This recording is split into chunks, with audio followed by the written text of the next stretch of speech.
those two had left me waiting once again. I scrolled an Urban Explorer forum I frequented and found nothing I hadn't seen before. One post did catch my eye though. It was a post about Wiseman Mine. A haunted gold mine said to be located somewhere on the edge of town. George Wiseman had died a rich man sometime in the 1800s. On his deathbed, he is said to have sworn to return and collect the rest of his gold from the earth. If anyone was to try and steal it from him, he further swore to strike them down and they would serve the mine in their death. It said if you're lost in the forest around Westbrook, you might hear him still digging beneath your feet. Finally, I saw headlights approaching through the trees and put my phone down. A red SUV pulled up beside me and a bearded man called out from the passenger seat. "Hey Skinny, we had to stop for gas." I'd given up trying to make them stick to a schedule years ago. I got out of the car and grabbed my bag. The other two did the same. We walked towards a gated fence surrounding an abandoned automotive factory. The bearded man, Hunter, bent down as we approached the fence with wire cutters in hand. The power was already off. Dave Hardwell died of a heart attack 30 or so years ago. No family came forward to claim his assets or his business. People stopped showing up for work. Nobody paid the bills and Dave's auto shop was left to be reclaimed by the forest. It only took a few minutes and we were soon walking through a courtyard overgrown with weeds and moss. The door to the factory itself was unlocked. Disassembled remains and skeletal frames of cars littered the factory floor. There was a hole in the ceiling. We slowly made our way through the room and onwards up a set of stairs that were once an emergency exit. We climbed them upwards and found the door to the roof locked. Thea held up her torch as Toolbox began unbolting the door. It didn't take long to get the door open. We stepped out onto the roof and beheld our prize. A beautiful view overlooking the whole town of Westbrook. We went back and forth pointing out sights we recognized in the light of street lamps below. We had planned this trip for a night without clouds. The stars lit up the night sky above us. We could see them better on the far side of the roof facing away from town. I pulled a few beers and some snacks from my bag. We all sat there looking up at the stars. We talked for hours. During a lull in conversation, I asked if either of them had heard of Wiseman Mine. Hunter told me he had no idea, but Thea gave me a knowing nod. She asked if I meant the haunted gold mine, and Hunter had a concerned look on his face at the word haunted. Naturally, I asked if he was scared of ghosts, and he said yes. Then I asked if he wanted to hear the story of Wiseman Mine. He hesitated but nodded. After the story, he had forgotten about the ghost and asked instead how much I thought the gold would be worth. We went back and forth for a while arguing over how much it would be or how you would sell it in the first place. Thea had been quiet until now but spoke up now. She said she wanted to look for the mine. The conversation came to a halt and I looked at her. I laughed. Wiseman Mine was just a scary story. I told her this much after I had finished and she told me I was wrong.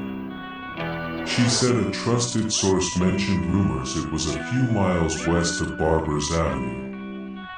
I didn't believe her. Hunter said he was in. I expected her to laugh at him for falling for the joke. She just kept looking at me. When I didn't say anything, she said that she wasn't interested in the gold or the ghost story. She told me that she just wanted to find out if it was real. I realized so did I. I told her I was in.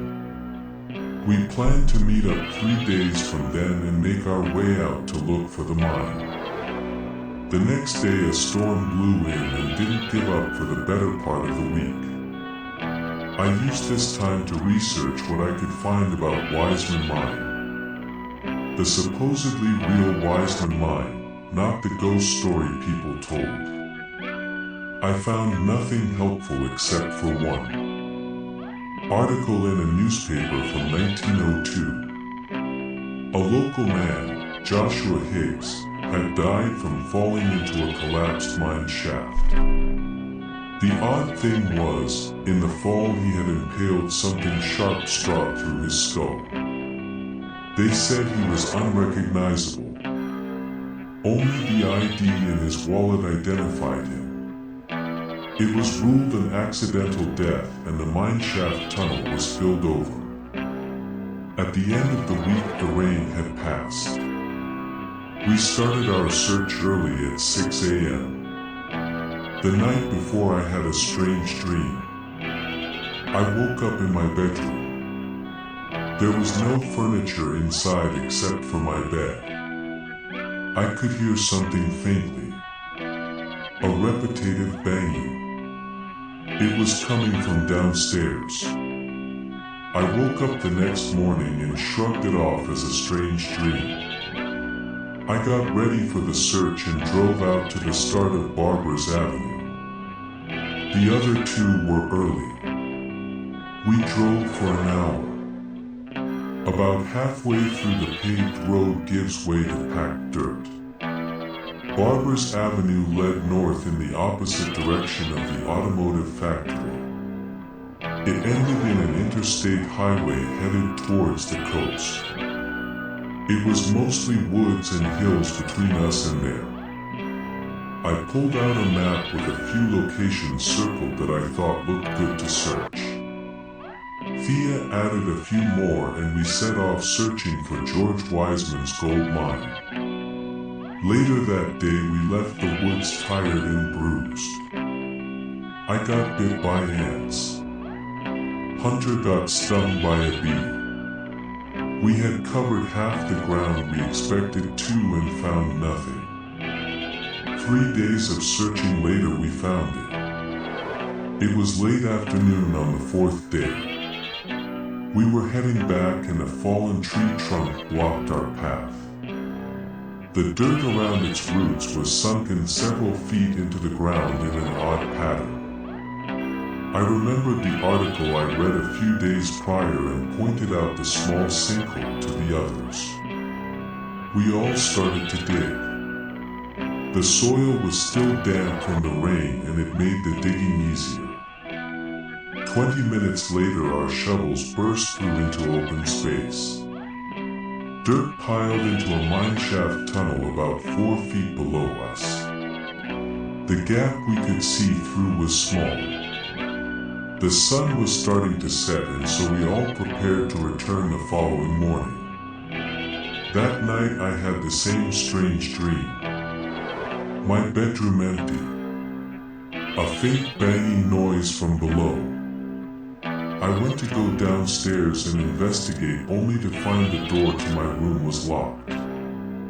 I put my ear to the floor. I listened to the noise. It sounded like metal being struck several stories beneath me. I could hear something crack under the weight of each blow. I woke up the next morning unnerved but soon forgot my strange dream as I prepared to explore Wiseman Mine. We never planned to go far. We just wanted a souvenir. A rusty pickaxe. A miner's helmet. Something like that. We got to the mine in the morning and began to dig a large enough gap for us to get in and out. The deeper we dug, the more stones we have to dig around and carry out ourselves. By afternoon, we had cleared a space slanting downward into the mineshaft. We made it inside. The walls were jagged stones, carved at odd angles, often slanted towards the ceiling. It was wide enough for the three of us to walk side by side. We only had one way to go and so followed the tunnel further down carefully. As we walked, there were often side passages that bent and twisted at odd angles.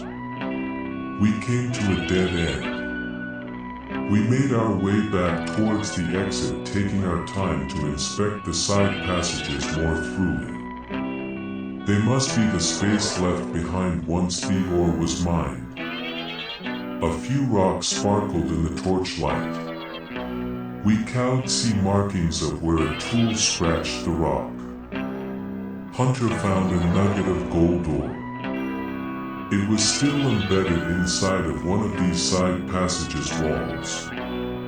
It was the size of an apple. He began to chip away at the rock. Small chips of stone fell to the ground around him. Some larger chunks snapped off. He finally pulled it free and a section of large stones underneath the ore cracked and each one hit the floor with a heavy thud. The ground shook. There was a rumbling.